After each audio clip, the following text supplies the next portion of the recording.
akan mengunjungi salah satu situs paling bersejarah di Aceh, yaitu makam seorang ulama besar yang bernama Tengku Syek Dipalo, teman-teman. Inilah perjalanan kami menyusuri jalanan bersama keluarga menuju ke lokasi makam Tengku Syek Dipalo yang berada di Gampong Paloh Punti, Cetring, Aceh Utara. Ya, inilah jalannya teman-teman. Kita bisa saksikan bersama bagaimana buruknya fasilitas jalanan menuju ke makam seorang ulama besar. Padahal itu adalah indatu atau tokoh yang patut dikagumi dan dilestarikan keberadaan jejaknya, teman-teman. Namun apa yang bisa kita harapkan dari pemerintah kita? Bahkan jalanan menuju seorang ulama besar saja masih begini. Dan mungkin ini nggak terjadi di daerah kami saja, barangkali daerah teman juga akan hal yang sama. Namun setidaknya kita masih bisa menyambangi jejak tokoh-tokoh yang telah memberi kontribusi yang berarti untuk negara kita tercinta, terutama Nanggroe Aceh Darussalam, teman-teman. Jaraknya lumayan jauh, teman-teman, karena mungkin kurang lebih ada 15 km dari kota Lok Sumawe menuju sampai ke titik makam Tengku Syek Dipalo ini. Berhubung aksesnya cukup parah, jadi kita pelan-pelan melewati perkampungan warga, mulai dari Jalan Lem, Jalan Elak, kemudian menuju Kampung Paya Cetring. Nah, Kampung Paya Cetring ini adalah salah satu kampung basis gerakan Aceh Merdeka dulunya, teman-teman. Di rawa ini lah gambar sembunyi untuk melawan kolonialisme TNI pada saat itu.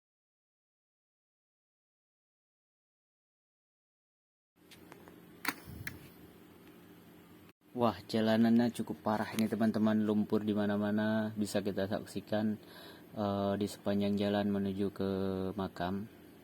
Ini kita sudah sampai di Gampong Paya Cetring, karena Gampong Paya Cetring inilah tepatnya makam beliau ini berada, gitu, teman-teman. Jadi Gampong Paya Cetring ini berada di Kecamatan Muara 1, Kota Lok Sumawe. Jadi tidak jauh dari Kota Lok Sumawe. Jadi masih dalam lingkaran Kota Lok Sumawe, teman-teman. Jadi ini cukup menyimpan banyak sejarah di daerah ini, teman-teman, karena disinilah basis perjuangan mulai dari pahlawan melawan Belanda, kemudian hingga melawan kolonialisme bangsa kita sendiri, teman-teman. Disinilah basisnya. Seperti saya jelaskan tadi, bahwa disinilah basis gerakan Aceh Merdeka bersembunyi di Paya Cetring ini. Saat konflik berlangsung sekitar tahun 2000-an,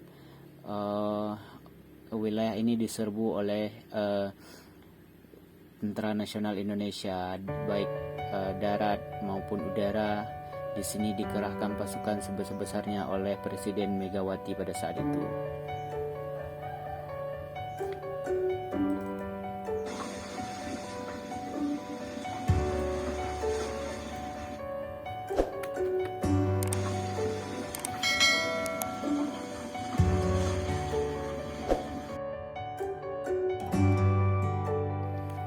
Ya, sepanjang jalan kita bisa menyaksikan banyak pohon rumbia di sini, teman-teman, karena di sini orang-orang bermata pencarian selain dari bertani, orang-orang juga membuat atap dari raun rumbia kemudian dijual kepada orang-orang yang membutuhkan untuk mendapatkan upah harian, teman-teman.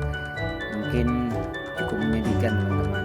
Aceh yang kaya akan sumber daya alam dan sumber daya lainnya, namun kehidupan tidak cukup memprihatinkan karena tidak adanya fasilitas publik yang disediakan oleh pemerintah setempat.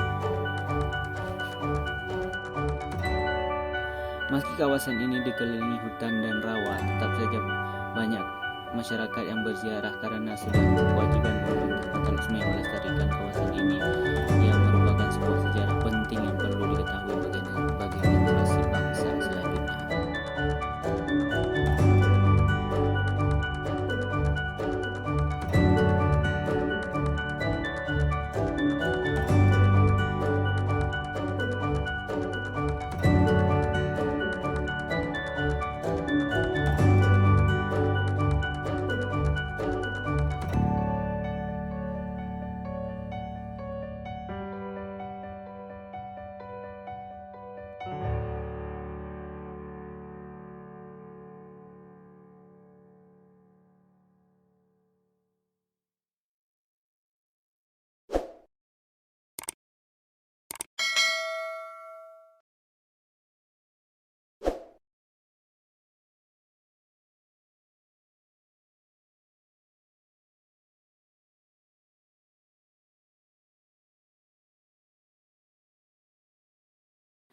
Nah, sekarang kita sudah tiba di lokasi makamnya. Ini bisa kita lihat balai atau menasah kalau dalam bahasa Acehnya. Ini yang dibuat langsung oleh Tengku Syekh Dipaloh. Kita nanti akan ke sana, kita menyaksikan bagaimana kayu-kayu tua yang masih bertahan udah ratusan tahun lamanya, yang dibangun langsung oleh ulama besar ini. Ayo kita saksikan teman-teman.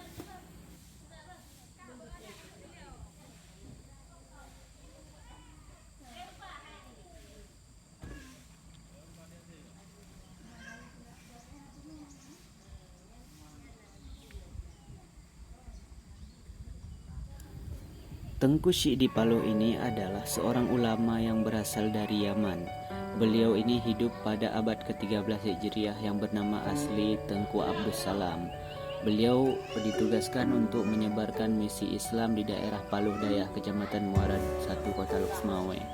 Tengku Abdus Salam pindah ke Paya Catring. Dalam kecamatan yang sama di Catring, dia pun membangun sebuah balai atau masjid serta sarana pendukung lainnya seperti sumur dan kolam yang bisa kita saksikan ini.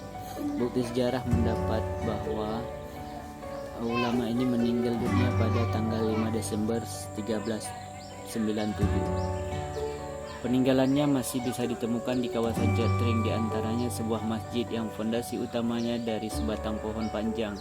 Ujung pohon yang tersambung dengan fondasi dijadikan sebagai ujung menara masjid. Makam Tengku Syekh Dipaloh terdapat dalam komplek masjid yang fondasi utama sebatang pohon.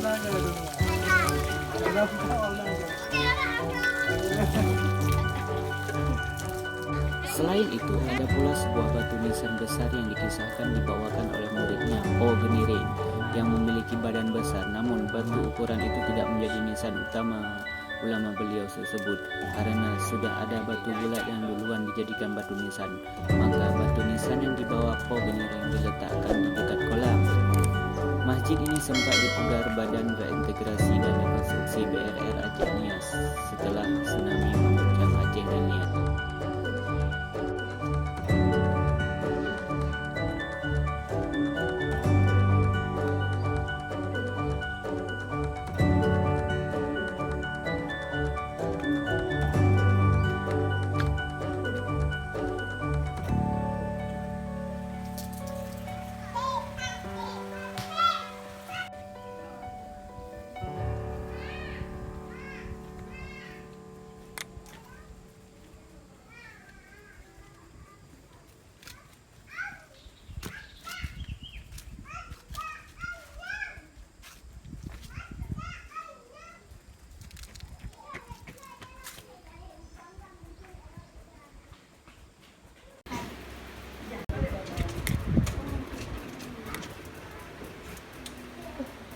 Jadonya pane mujanto di raja nanggo nyang mutuka duka